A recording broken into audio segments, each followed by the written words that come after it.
transformar cozinhas em palco. O entretenimento gastronômico conquista público e movimenta marcas.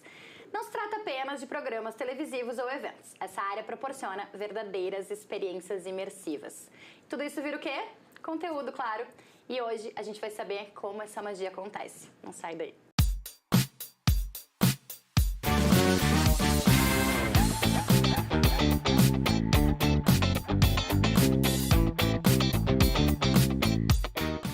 Comidas virem histórias a serem contadas e consumidas, é preciso muito planejamento e storytelling. E é por isso que hoje o Fala Mercado recebe 2 profissionais que respiram este mundo gastronômico e de entretenimento. Então, com vocês, Lela Zaniol, co-criadora do Destemperados, e Antônio Costa Guta. Antônio Costa Guta, talvez eu não saiba quem é, né? O Eu Topador, que é CEO e fundador do Eu Topador. Sejam muito bem-vindos. Muito obrigada, obrigada. Muito obrigado, bom dia, prazer estar aqui junto. Bom, para vocês que vieram aqui pela primeira vez, estão estreando aqui no Fala Mercado, eu vou contar que neste programa o protagonismo é do mercado. Portanto, é tudo com vocês. Bora? Show de bola, tamo junto. Então, vamos lá. Eu quero começar entendendo, na opinião de vocês, que vivem, como eu falei, né, respiram esse mundo gastronômico, esse mundo do entretenimento, que mistura essas duas coisas que quase não se combinam, né? Em que momento a comida deixa de ser só um produto e vira, de fato, uma experiência e, consequentemente, conteúdo para público? Quem começa? Posso começar? Por favor. Quer ir, Tonico? Por favor, Léo. Eu acredito que a partir do momento que a gente... Porque, assim, a alimentação é saciar uma necessidade fisiológica.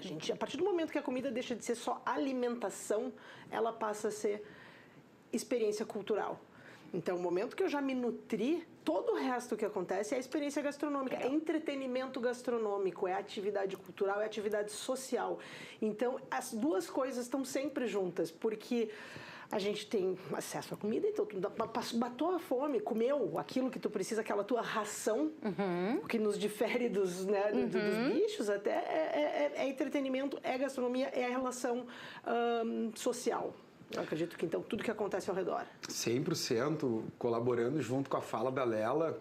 Acho que uma das coisas que eu aprendi também na passagem que eu tive no Destemperados, e hoje com mais de 10 anos já atuando aí na área do churrasco, também passa a ser entretenimento quando individualmente cada um entende que é mais do que só se alimentar, né? É uma dádiva que o ser humano, né, que aqui vos fala, ganhou, recebeu e que precisa nutrir o corpo para atingir os seus objetivos diários, mas dependendo da ótica que a gente enxerga, isso pode ser um entretenimento diário, isso pode ser uma ferramenta de união entre a família, isso pode ser, inclusive, uma ferramenta de negócios, no momento que a gente abre uma mesa para falar sobre negócios e mercado.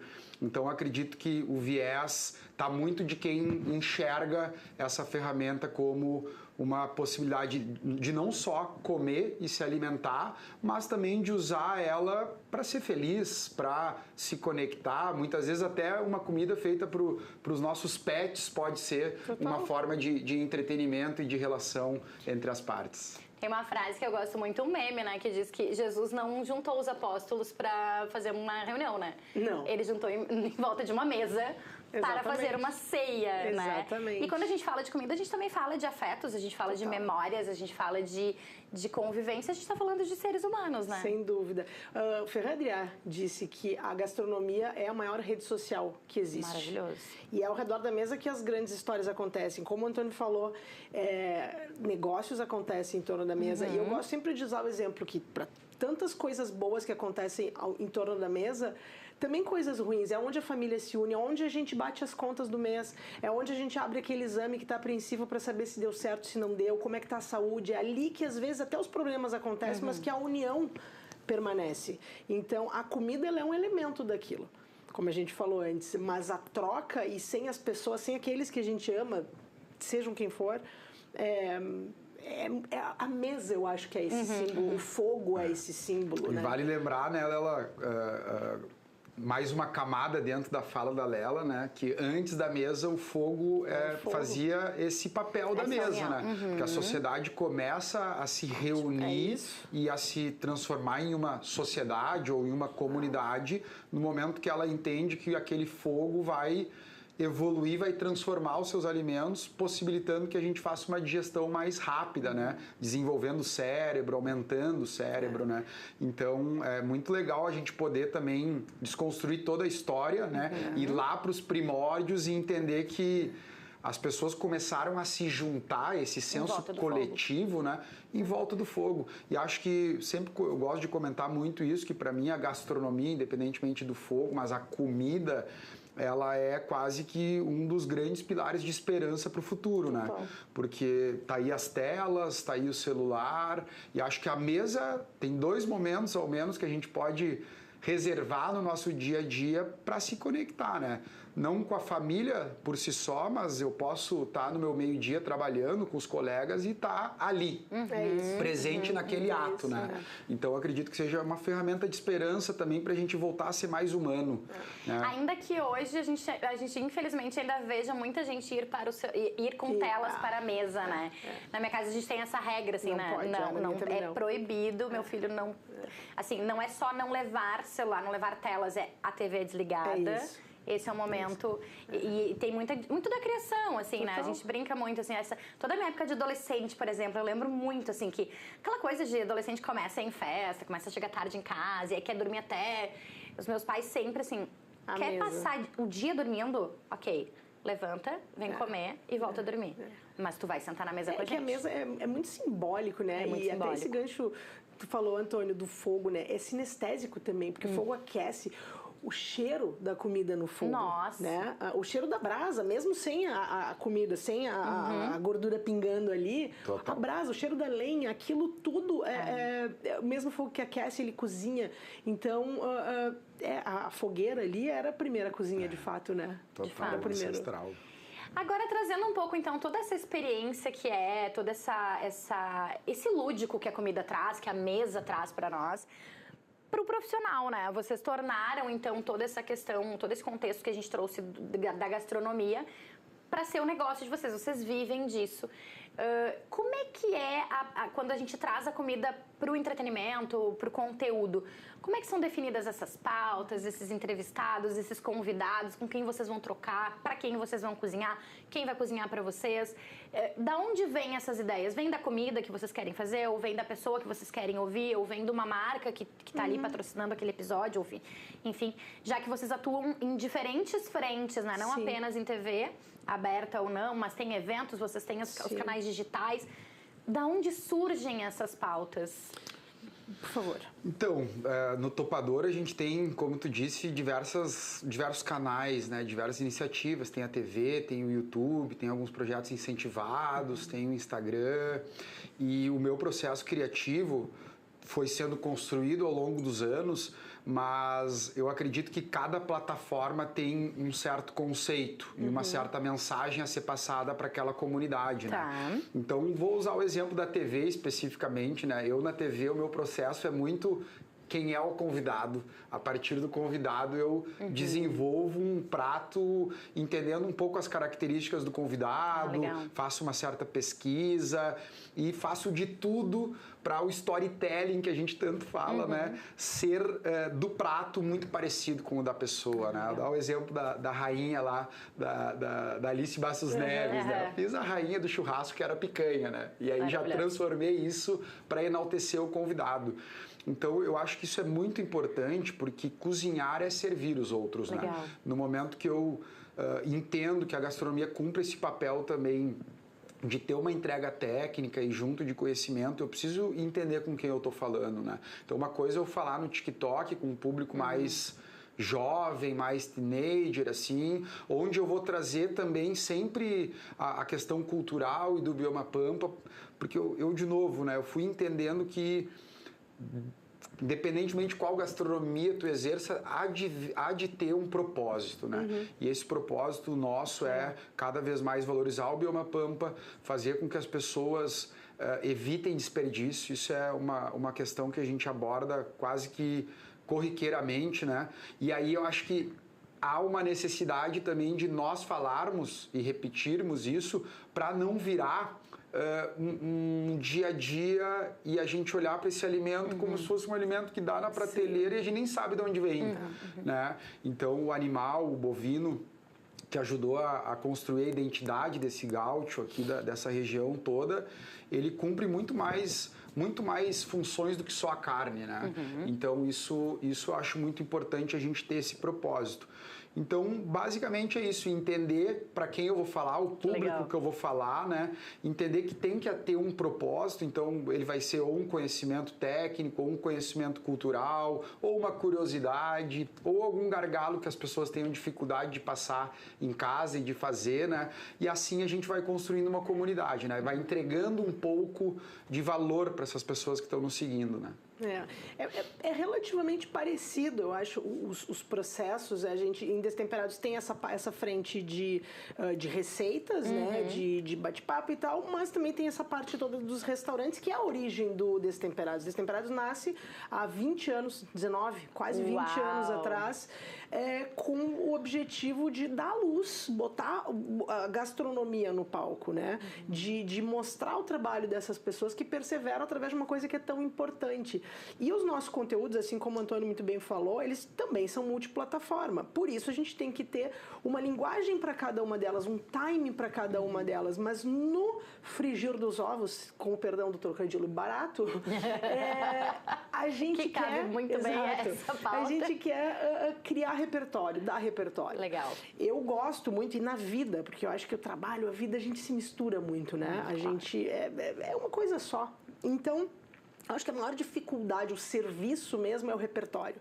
Eu tenho uma paixão na minha vida, assim, a minha família, a gente gosta de viajar. A gente viaja. Sempre que a gente pode, a gente viaja. Por quê? Porque eu construo repertório. A minha origem, a minha formação não é de cozinha. A minha formação é de relações internacionais, política e economia. Uau. Por quê? Porque a multidisciplinaridade me permitiu criar um repertório que faz com que eu consiga enxergar e compreender as coisas de uma forma diferente. Me dá instrumento... de uma forma ampla, para poder criar... Exato. E o repertório é isso. Eu quero que o cara veja os conteúdos do Destemperados, que os conteúdos que o Antônio faz, as receitas, ele não precisa seguir aquela receita, mas ele tem que olhar e dizer assim, cara, eu tenho um negócio que eu acho que posso fazer. Será que se eu botar nessa altura, será... Porque aí tu começa a criar também. Tu tem que incentivar as pessoas a criarem, porque às vezes tu faz uma receita. Eu me lembro quando a gente começou na TV, a parceria com a RBS tem há 10 anos, o espaço na TV é uns 5, 6 anos mais ou menos. E existia muito aquela coisa do, mas cuida com esse ingrediente que tu vai usar, daqui a pouco esse ingrediente é um pouco mais caro, ele é inacessível. E eu sempre batia na tecla do, eu tenho que dar repertório para esse cara, isso tem que ser aspiracional. Eu jamais vou fazer churrasco como o Antônio. Nunca. Eu não tenho uma churrasqueira, uma estrutura como o Antônio tem no rancho. E as pessoas não têm isso, mas elas olham para aquilo, elas se inspiram naquilo e elas de alguma forma absorvem, seja o que for, para poder melhorar a sua experiência em casa e para poder, e eu acho que no fundo todo mundo que cozinha bem, exatamente como o Antônio falou, elas querem proporcionar essas inspirações, esse repertório para aqueles da casa delas. Então assim, aquilo tem que ser bonito, aquilo tem que ser para inspirar. Então acho que a comida tem essa coisa de emocionar, de inspirar, e o grande objetivo, o grande filtro que a gente tem é dar repertório, seja para escolher um restaurante para ti, seja para escolher uma receita, porque depois, cara, a receita, cá entre nós, vai na internet. ChatGPT vai te dar muito melhor do que eu. Com certeza. E eu vou além nela, colaborando também, eu acho que essa questão que ela traz muito bem do repertório faz com que a gente quebre algumas crenças limitantes também, né? Que a gente consiga ver que o mundo é muito mais daquilo que nos governa aqui por perto, né? Então, no momento que a gente abre essas fronteiras do paladar, a gente se desenvolve como ser humano, porque a comida, ela explica a história também. Se a gente for para um livro, para uma pesquisa mais profunda, fora do ChatGPT, em busca da receita, a gente vai entender que o charque tem uma explicação, que a paella tem uma explicação, e essa explicação, ela vem da cultura de cada região, né? Dos movimentos migratórios que houveram ali, das guerras por si só, né? né? Então é muito, muito legal essa questão do repertório, porque a gente vai abrindo aquela venda, né, do nosso dia a dia. Isso volta para a fala inicial da Lela, que comida é cultura também, né? Total, é cultural, total. né? Eu tenho uma dúvida e é muito minha, assim, não tá nem, eu confesso pra vocês que não tá nem no roteiro, mas assim, quando eu falo com pessoas que vivem muito da gastronomia, eu sempre tenho uma dúvida assim, vocês se tornam mais criteriosos no que vocês consomem? Então, por exemplo, o teu negócio é o churrasco. Quando alguém faz um churrasco pra ti, bate esse critério de, talvez o meu seja melhor, talvez eu não fizesse assim, ou Lela assim, eu cozinho muito bem, eu gosto, eu tô ali. E aí, quando tu é servida, rola esse, isso aqui não bateu bem. Eu que tenho menos tempo dela de profissional de gastronomia, digamos assim. Embora eu seja muito mais nova que você. Exatamente. Não, isso aí ninguém ia ter dúvida, né? Só olhar na tela. Me pegou no colo. Não, com certeza, com Óbvio. certeza. Mas eu acredito que eu tive duas fases nessa leitura. Uma primeira fase de talvez de pouca maturidade, de ter um pouco essa criticidade e não assim uma criticidade intencional de crítica aquilo, mas de comentar, de realmente às vezes não gostar. Só que conforme eu fui aprofundando o repertório e fui abrindo essas crenças realmente limitantes, eu fui entendendo que são tantas variáveis que podem acontecer. Tantas camadas que passam pelo garçom, pelo cozinheiro, pela música. Por isso que no conceito que o Destemperados sempre teve, e que foi uma das vacinas, das picadas que eu tive ao longo da minha vida para abrir o Topador, quando eles falavam em experiências gastronômicas, que eu fui entender depois que eu saí de lá, né? Depois de muitos anos, talvez há pouco tempo eu estou aprendendo isso, eu fui entender que para tu sair feliz de um troço, 100% satisfeito, é uma junção de coisa que tem que acontecer. E tu tem que estar bem, o garçom, a parceiro, é tudo, cozinheiro. Então eu comecei a ser muito menos crítico. E passar a tentar estar presente, e a comida também é um elemento ali, ela ajudaria muito a me fazer chorar, me fazer emocionar, mas eu comecei a tirar um pé, ficar um pouco menos chato, porque o mundo tá muito chato. É verdade. Tá chato demais. É muito isso, assim, eu te confesso que eu tenho um pouco de... Para não usar um palavrão, eu não tenho muita paciência para afetação. Eu não me levo tão a sério. E eu acho que a maturidade faz com que a gente se leve menos a sério. Porque tem tanta coisa legal que não precisa ser chato. Comer é legal. Então, eu parto do princípio, quando tu vai ter uma experiência gastronômica, ou tu vai viajar, ou tu vai para um lugar, tu vai comer um churrasco na casa de um amigo, vai com guarda baixa. Coração aberto. Parte do princípio que alguém tá investindo tempo. Principalmente quando vai um churrasco, que é uma coisa que a pessoa esse tá tu fazendo esquece, né? aquilo. Esse tu esquece, a galera vai com a guarda alta. Exato, não. Botou sal antes? Não, mas eu fazia diferente. Mas esse fogo tá alto. E, cara, então ponto, assim... O ponto da carne acho que vai ser sempre uma discussão, né? Eu acho isso, assim, vai com guarda baixa. Então, óbvio que eu percebo. É evidente que eu percebo. Eu comi em milhares de restaurantes, eu tenho um repertório que talvez seja, por trabalhar com isso, um acesso até a receitas diferentes, a preparos, a chefes, que criou um repertório bacana. E é óbvio que a gente percebe, mas daí a comentar, daí a isso ser um empecilho, daí a isso ser uma incomodação, uma chatice, cara, eu acho muito chato. E aí, né, uma coisa que eu fui vivendo muito com... Eu tenho um amigo que é o meu amigo de viagem, que a gente viaja pro mundo pra comer, né? Também. Que legal. E aí agora a gente fez uma viagem, e eu conversando, trocando uma ideia muito franca. Cara, tu já percebeu que sempre tem alguma coisinha que tu ou eu, a gente fala assim, podia ter um pouquinho mais de sal. Não, mas pra mim aquele usou sous vide, podia ter botado menos. Então, assim, é muito aquilo que tá dentro da nossa cabeça, né? Mas a gente, dificilmente o consumidor, ele olha ao viés do que está fazendo, né? Aquele cara estudou para isso, ou treinou alguém para fazer isso, né? Então nós, por exemplo, com o churrasco a gente usa menos sal, usa um sal diferente também, porque a gente quer fazer com que as pessoas percebam a carne. Desaprendem a comer para aprender de novo. Porque É o café sem açúcar. É o café sem açúcar. Então isso aí acho que sempre vai acontecer. É isso. Pensa que alguém fez aquilo pra ti. Claro. O mínimo É isso que tu que tem pode que ser, fazer tem que ser é levado em apreciar. conta. Então, assim, tanto que o negócio do ponto da carne, sempre que fala, tá, mas e qual é o ponto da carne? O meu ponto é o ponto do assador. Perfeito. Tu julga que eu devo comer daquela forma? Ótimo, entendeu? Tu tá fazendo o teu melhor. Tu entendeu que aquilo deve ser servido dessa maneira, é como eu vou provar, de bom grado. Se eu for preparar, talvez o ponto seja diferente. Sim, Mas... que aí o agrado é meu. Boa. Gente, o que não pode faltar no storytelling gastronômico? Quando vocês estão pensando nesse conteúdo, quando vocês estão pensando, o Antônio trouxe, né, quem vai, né, é muito a cara de quem vai estar ali, eu quero, né, fazer esse storytelling. O que não pode faltar? Não pode faltar personagem. Histórias, ser humano, não pode faltar. Não adianta eu ter um prato de comida aqui na mesa, vai ser uma foto linda, mas se eu não tiver nós três aqui para dar pitaco, para conversar, para contar a história, né? E uma tacinha de vinho é bom também.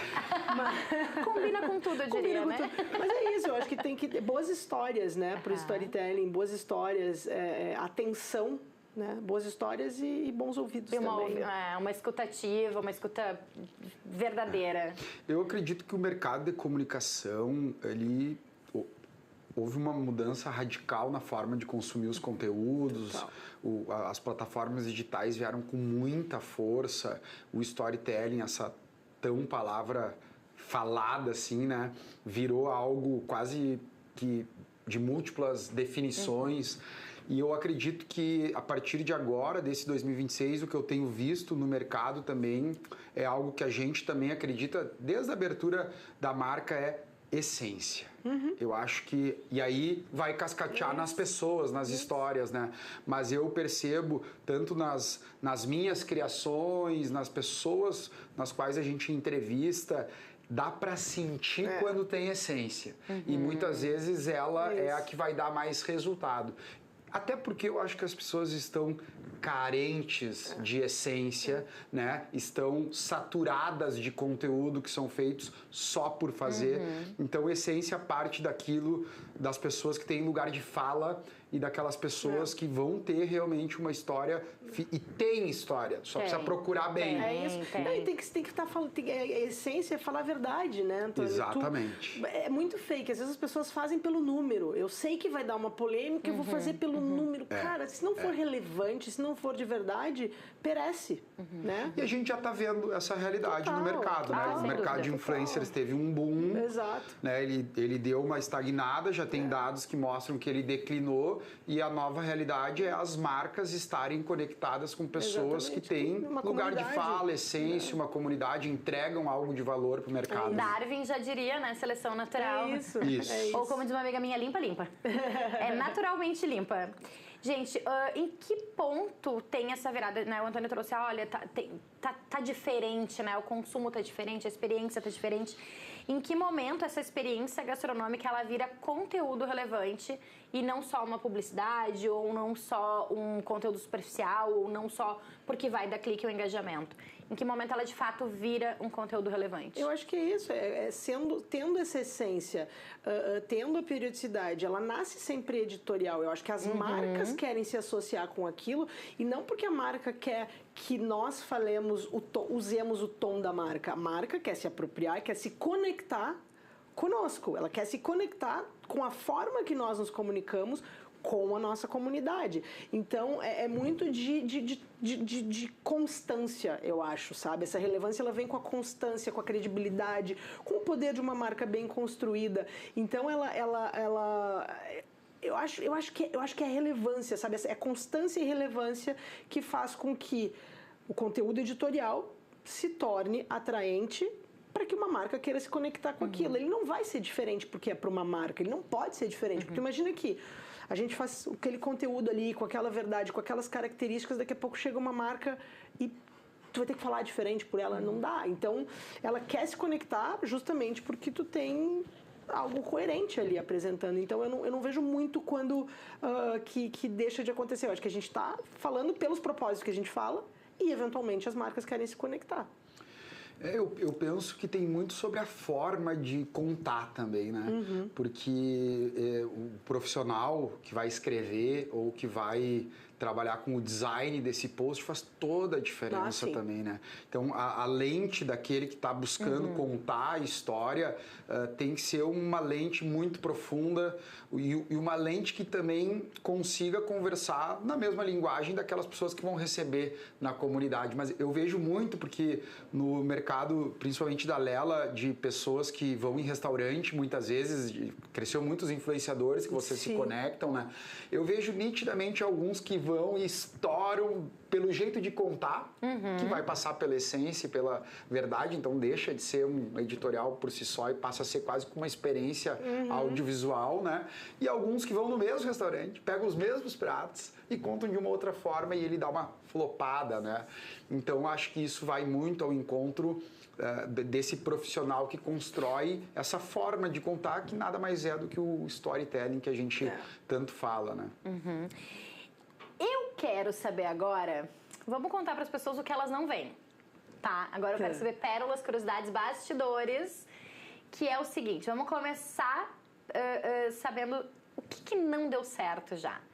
Já aconteceu de assim, pá, fiz uma carne que, putz, não ficou legal, ou esse prato aqui... Quanto tempo tem pra falar sobre isso? Não, mas não tem mais pratos que deram errado do que deram certo, não me digam isso. Não, mais Dá certo. muito mais certo. Não me deixe nervosa. Mas já aconteceu, então? Já. Compartilha, então, quero saber. Eu adoro essas... Já aconteceu, de daqui a pouco... Cara... propor um prato e ali naquele dia, sei lá, o ingrediente faltou, não deu. Agora, recentemente, cara, estourou um negócio, um disjuntor, acabou a luz. E aí, como é que faz? E aí que eu tava com o negócio no forno. E aí que tu tem que resolver, e aí tu tem que adaptar, ou às vezes tem que refazer. Já não deu certo, a ideia no papel tá certa. Eu sempre testo. Né? Ótimo. Eu sempre testo. Se é uma coisa que é nova, ou que daqui a pouco eu nunca fiz, ou que eu quero dar um twist ali, eu vou testar antes de fazer. Já aconteceu de fazer sem testar? Centenas de vezes. Eu basicamente sem testar. Mas é que tem coisas que às vezes, tipo assim, tem coisas que são mais técnicas ali que... Claro. Mas já fiz sem testar e deu errado. E aí tu tá ali e eu normalmente... Porque assim, é difícil, as pessoas percebem. A equipe que tá ali, eu levo até a última pra não admitir, sabe? Mas dá errado. Vai dar certo. Desanda, vamos resolver. Às vezes desanda. Nós, no Topador, a gente tem basicamente dividido dois grandes pilares de fonte de faturamento, a comunicação e os eventos. Os eventos muitas vezes foram até maiores do que... Então, nos eventos que os perrengues de fato acontecem, né? Na TV e nas redes sociais... Tem mais estrutura, mais estrutura. Mais preparação também. Já errei algumas coisas, mas em eventos já aconteceram inúmeras, até porque evento é eventualidade. Né? Então já peguei chuva, que tive que cavar valeta, mas eu vou contar uma rapidamente, que essa é muito boa, num casamento que a gente fez. 12 pessoas trabalhando, 200 convidados, e geralmente quem trabalha com evento às vezes trabalha com alguns freelas, né? Freelas que muitas vezes até vão pela primeira vez. E a gente tinha um nesse, mas o cara, Senac, todos os cursos, já tinha trabalhado com outros chefes e tudo mais. E a gente numa peleia lá, fazendo assado, costelão, cordeiro e tudo mais, e precisamos fazer o almoço dos staffs. Eu sei fazer um carreteiro top.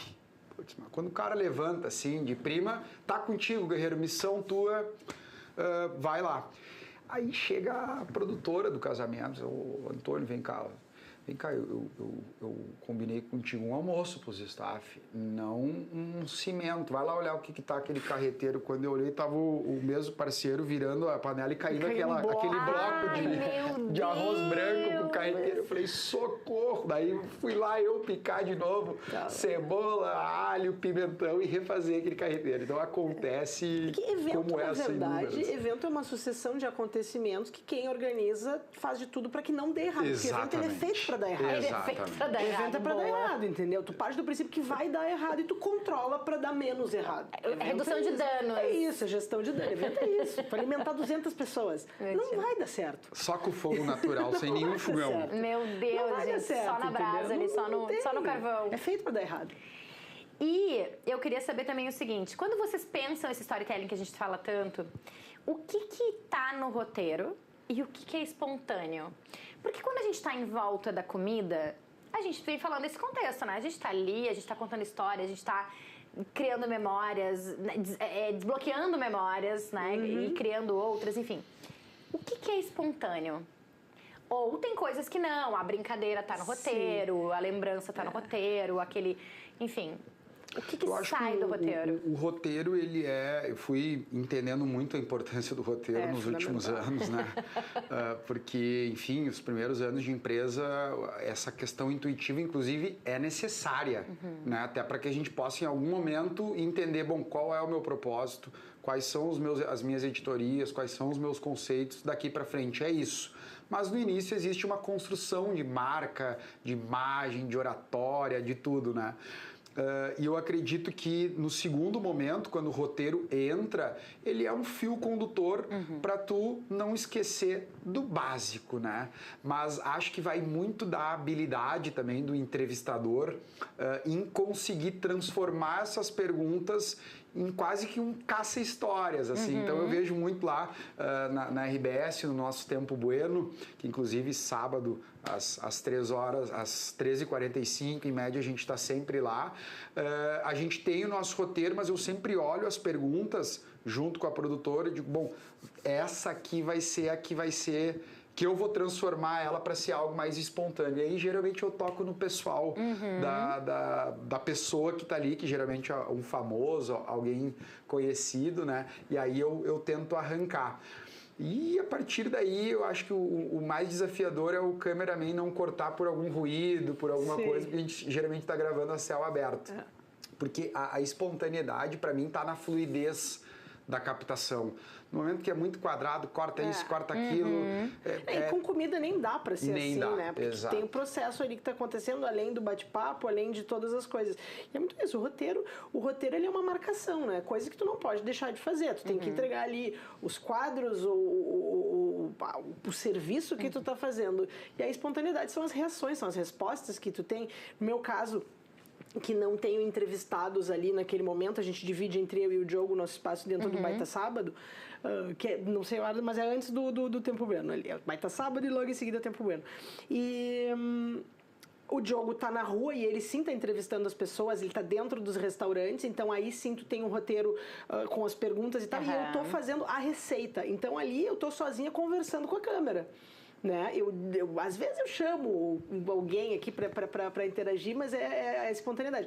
Mas o meu roteiro é entregar aquele serviço, entre aspas. Sim, o Diogo tem que entrar naquele momento. E claro, pensando já na edição, mas os cacos são todos meus. Às vezes é isso, a receita tá ali, ou eu vou fazer um processo, me atrapalhei, ou deu certo, ou muito acontece de eu esquecer alguma coisa. Esqueci de fazer, não sei, aí eu abro, eu vou porque eu tô na minha cozinha, a gente grava na minha cozinha de fato. Legal. Né? Então ali tem os brinquedos da minha filha, ali embaixo, às vezes ela entra, então é uma coisa muito de casa mesmo, é pra ser assim. Vai pegar uma colher de pau e pega uma boneca pra mexer o troço. Isso, mexe com o cabelo da barba. Mas o roteiro, ele é esse norte, né? Então, assim, tu tem o começo, meio e fim, os quadros, aquilo que tem que te entregar. Você tem um patrocinador fundamental também, a citação, sim, essa coisa. Mas o resto é caco, porque a comida tem que ser assim. Às vezes é isso, o tempo daquela carne ali que tu tá fazendo, ela foi um pouco mais, bateu um vento, apagou fogo. Então, essas coisas. E, claro, quando tem entrevista, a resposta... Né? Porque se tu imagina uma entrevista, tu tá amarrado aquilo, tu tá amarrado aquelas perguntas e tu teve espaço. O roteiro, ele limita a espontaneidade muitas vezes. Sim, então, a habilidade do apresentador de colocar a sua verdade, a sua essência. Por isso que eu gosto sempre... E até o seu ritmo, né? E até o seu ritmo, né? E ao mesmo tempo, tem gente que não rende. Gente! Não é o nosso caso. Não é só gente que não. E não às vezes o convidado. Mas, cara, tem dias que tu não tá bem. Tu não tá bem, lógico, gente. Tem dias que tu não tá bem. Às vezes tu não tá, ou tu não tá afim, ou tu tá com problema. Claro, tu não tá carismático naquele dia. Aconteceu já comigo. Isso pode ser fome. Pode ser fome. Não, mas sabe o que é? No meu caso, é bem frequente. 2023 eu fiquei doente e eu gravei doente. Nossa. E as pessoas não sabiam ainda que eu tava doente. E eu gravei. E aí quando... porque a gente deixa gravado algumas que a gente chama de gaveta, tá lá. A gente chama de gordura. E aí, cara, eu me afastei e eu pedi pras gurias, eu pedi pro pessoal da TV, eu disse assim, joga fora aquilo. E as meninas ficou legal e tal, porque eu não vi, eu não quis, eu falei, joga fora. Isso aí. Joga Eu não fora. tava bem. Eu não tava bem. Eu não queria estar ali. Eu não queria estar. E eu tava, mas não dá pra... Não. Eu falei, gente, por favor, se eu ver aquilo, eu sei. E aí, às vezes, é isso, a gente não tá. Então, também tem isso, sabe? Isso é um desafio do entretenimento e das pessoas que são públicas, porque isso não é a realidade nossa. A gente passa por vários perrengues, vários momentos. A gente não tá bem 100%. E talvez seja, né, eu ao menos falo muito sobre isso, acho que existe também uma certa, não necessidade, mas a mim me passa uma certa vontade de mostrar um pouco a vulnerabilidade também, né? Ser aquilo que a gente é. Então, muitas vezes no Instagram pessoal eu consigo fazer isso. Tipo, putz, às vezes até mostro que, cara, parece que essa semana deu tudo errado. O fulano pediu demissão, o outro saiu, receita não deu certo, estourou um cano do DEMAI, aquela coisa toda.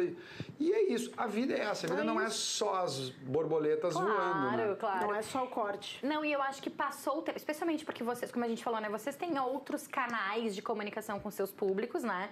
Não é mais aquela via de mão única, né? Em que o apresentador tá lá na TVzinha, canal aberto, em que, não, então minha vida pessoal fica do estúdio pra fora, né? Hoje a gente pode tornar isso mais próximo do nosso, né? E mais verdadeiro, mais né? humano, porque né? é mais humano. E a comida tem disso, né? Sem dúvida.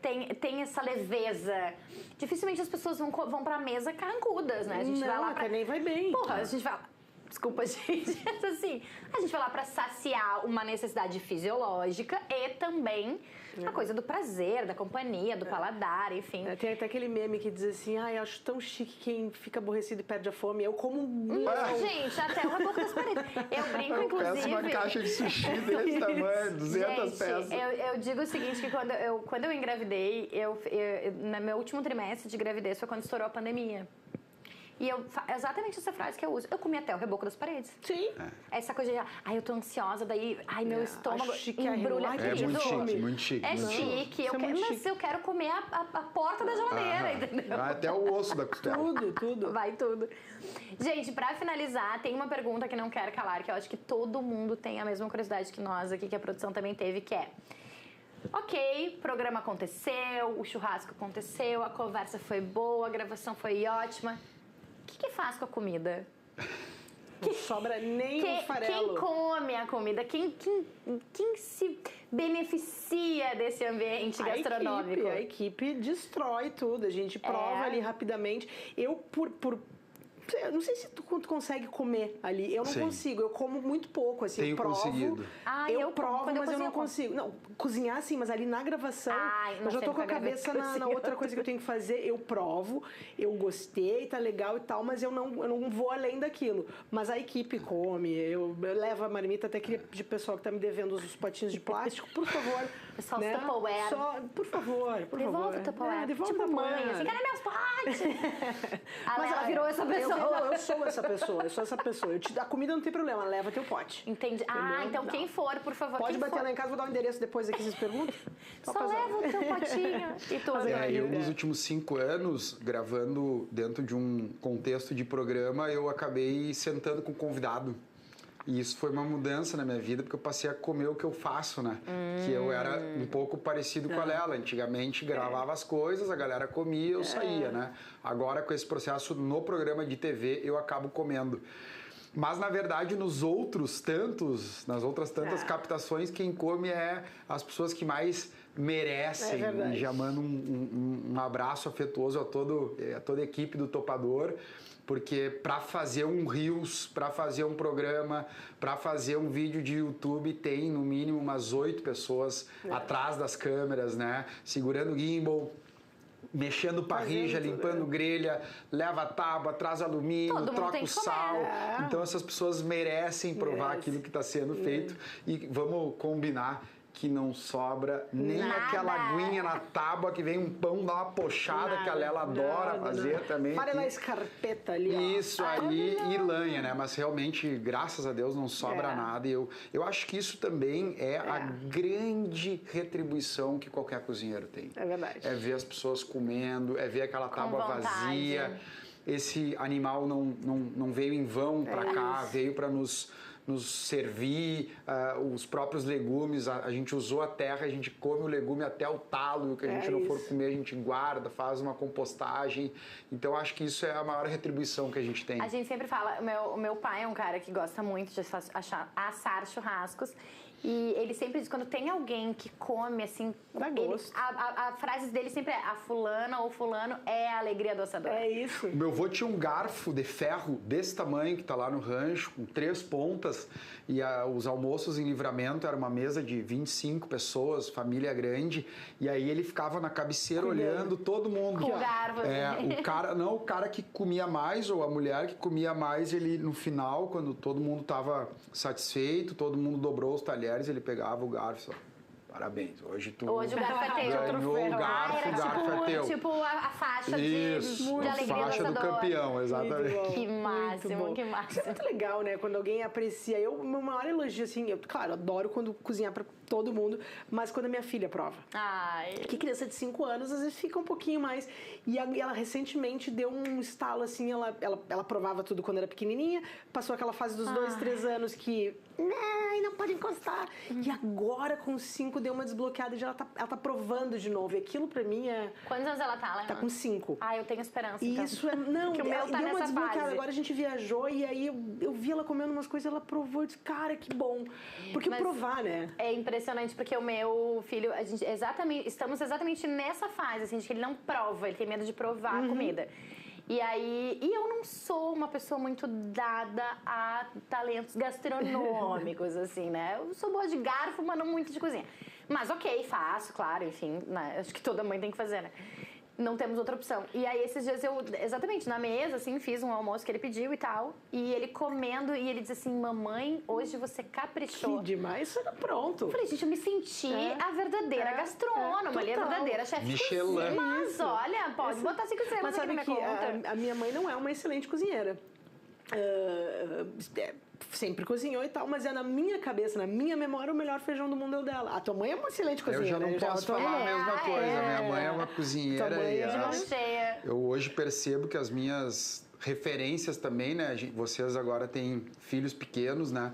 E do 1 ao 7, a criança constrói suas grandes referências. Eu ajudei minha mãe na cozinha a vida inteira. Que legal. Mexendo panela, encasquetando salgadinho. E sempre vendo o cuidado dela. Ela não queria nem auxiliar, porque ela dizia que as pessoas não sabem lavar louça. E hoje eu digo que é um pouco verdade o que ela dizia, né? Então, é realmente um prazer enorme comer vindo de quem a gente chama, tem um gostinho diferente. Sem dúvida, sem dúvida. A minha dica para as mães, eu sei que a gente já estourou o tempo, mas é que a gente fez em casa, e eu dou essa dica para quem tem filho pequeno, é experimentar o ingrediente. Às vezes não precisa ser uma receita, a gente fez em casa por um tempo assim, ó, toda manhã tinha uma fruta diferente em casa. Não é obrigada a provar, mas tá ali, a criança vê, ela começa a ficar curiosa com aquela coisa, ou um legume diferente no prato. Prova, bota na boca. Aí a coisa começa a desbloquear, porque Os especialistas falam muito isso, né? Deixa ali. Deixa ali. Em algum momento vai virar uma chave. Chegava uma fruta do conde, sabe? Umas coisas. A gente tem acesso a muitas frutas diferentes, a muitas coisas. E botava ali na mesa e ela... Uma hora dá um estalinho, né? Uma hora vai. Eu vou chegar nesse momento. Gente, que delícia. Ainda bem que a gente tá gravando, é cedo ainda da manhã, então assim... Mas eu fiquei com vontade de comer churrasco. Tem problema, vamos dar um jeito nisso, né? Gente, muitíssimo obrigado. Adorei o papo. Muito obrigada pelo tempo de vocês, pelos compartilhamentos de vocês. Eu vou comer com mais prazer ainda hoje. Muito obrigada mesmo. Que agradeço. Categoria, eu agradeço também e agradeço a comunidade que vai nos assistir. Deixo uma frase que eu sempre gosto de deixar para as pessoas, que estava na geladeira da minha mãe a vida inteira, que é do Mia Couto, que cozinhar é uma forma de amar os outros. Quando a gente vê por essa ótica, vamos cortar uma cebolinha com mais tesão, com mais paixão, fazer mesmo aquele arroz, deixar a janela aberta, que aquele arroz soltinho saia pela janela, isso muda um pouco o nosso dia a dia. Perfeito. Sabe que eu digo isso, eu não sou muito dada aos talentos gastronômicos, mas eu sou bem mandada na cozinha, né? O que tu me mandar fazer, eu vou fazer. Corta, eu vou corta. Mas é um registro que eu queria fazer, inclusive, porque eu agora não tinha lembrado disso quando a gente pensou no programa, tá? Mas na época das enchentes, né, a gente teve toda uma situação catastrófica. E eu trabalhei num abrigo, pasmem, coordenando uma cozinha. Porque como eu brincava, eu dizia, olha, gente, cozinhar eu não sei, mas coordenar, É isso aí. planejar, organizar a escala, alimento, estoque, não sei o quê. E o Topador foi um dos nossos fornecedores ali, o nosso abrigo era bem próximo do rancho. Então, assim, fica aqui o registro que foi realmente um momento muito especial. Naquele momento, claro, acho que ninguém saiu ileso daquilo que a gente passou, né? E de fato foi quando a gente pensou assim, cara, a gente tá cozinhando para pessoas que precisam muito nesse momento. E foi uma experiência sensacional poder retribuir, não necessariamente eu na um... panela, mas assim, poder dar a contribuição de alimentar aquelas pessoas com o maior carinho que a gente podia. Foi realmente reveladora, uma experiência forma de cuidado, né? De amar. De amar. Total. E isso é muito importante. Então, e a gente, no tempo que a gente vive, onde é tão difícil, é tão raro a gente estar presente, a gente tem que olhar para a comida, para a refeição, como um momento de conexão, como um momento de estar. Né? E eu acho isso tão importante a gente poder... E é um privilégio tão grande a gente poder trabalhar com isso, sabe? Tão sagrado. Então, Sagrado, eu estou muito feliz de poder compartilhar isso contigo, Antônio, meu amigo de muito tempo. E obrigada pelo convite. Capaz, obrigada a gente a todo mundo agradece. que está assistindo também e que vai assistir ainda, que o conteúdo fica, né? Fica. Esse é o gancho, inclusive, para dizer para vocês, muito obrigada pela audiência, muito obrigada pela companhia. Lembrando aqueles nossos pedidos finais. Curte, comenta, compartilha, te inscreve no canal, ativa o sininho do YouTube para ele te avisar sempre que tiver conteúdo novo. E aqui no Fala Mercado sempre tem. Eu te espero semana que vem. Tchau, tchau. Tchau.